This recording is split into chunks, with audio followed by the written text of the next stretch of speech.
Hello, my name is Darian Nave, and I am the acting instructional coach at Quindura Elementary.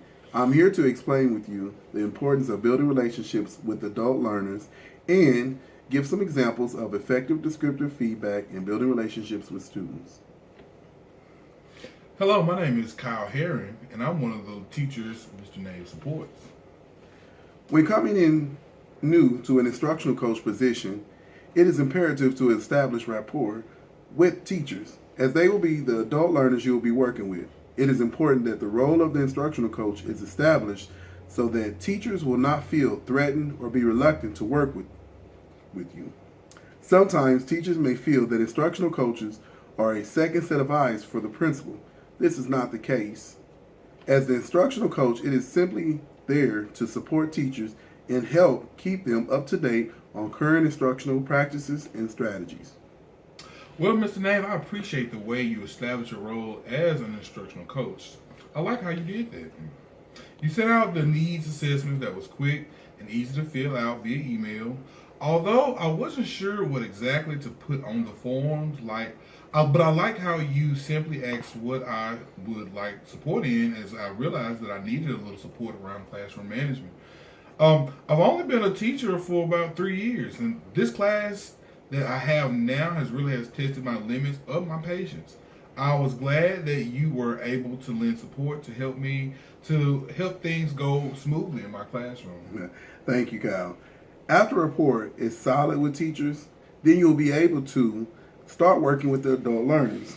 Keep in mind that you have to respect the experience that teachers have, as well as their knowledge and strengths of their strengths, and use those strengths to help each teacher reach the desired effect of student learning.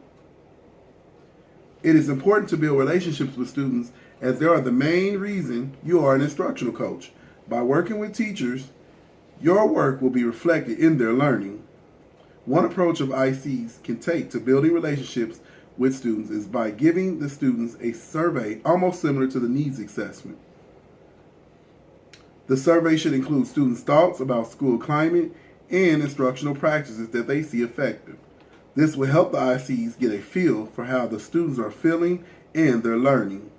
Also, ICs can take the information from the surveys and allow students to have a voice in the instructional practices at the school. So, Mr. Nave, how did you use the information from the student surveys?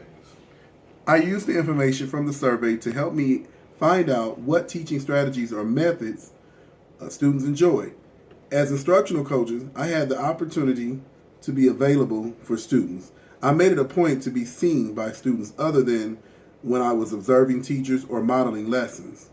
The moment I walked into the building, I began speaking to children, getting to know their names, and learning a little bit about them. I also started a student ambassador program that allows students to have a voice in their instruction here at the school. I meet with the ambassadors once a month to check in on them and get their thoughts on current instructional strategies. Now it's time for us to focus on communicating effective descriptive feedback. I must admit that I like the way that you give feedback.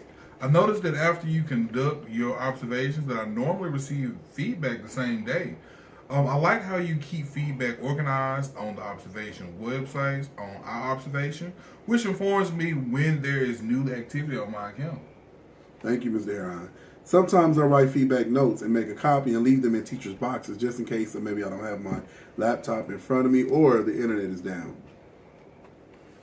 I also like how you structure feedback, and I noticed that you always start with praise, complimenting strengths, and then write your wonderings in a non-offensive manner. I also like how your wonderings are related directly to the lessons at hand, and that they are in small steps, like when you suggested that I started posting more of the questions that I would say verbally to help students guide their student learning. Well, Mr. Warren, I hope that you taken some of that feedback, and I've actually observed it myself as I went into your classroom and seen those questions posted during your lesson. So I do appreciate you using that feedback, and that's all we have to talk about today. All right. Thank you. Thank you.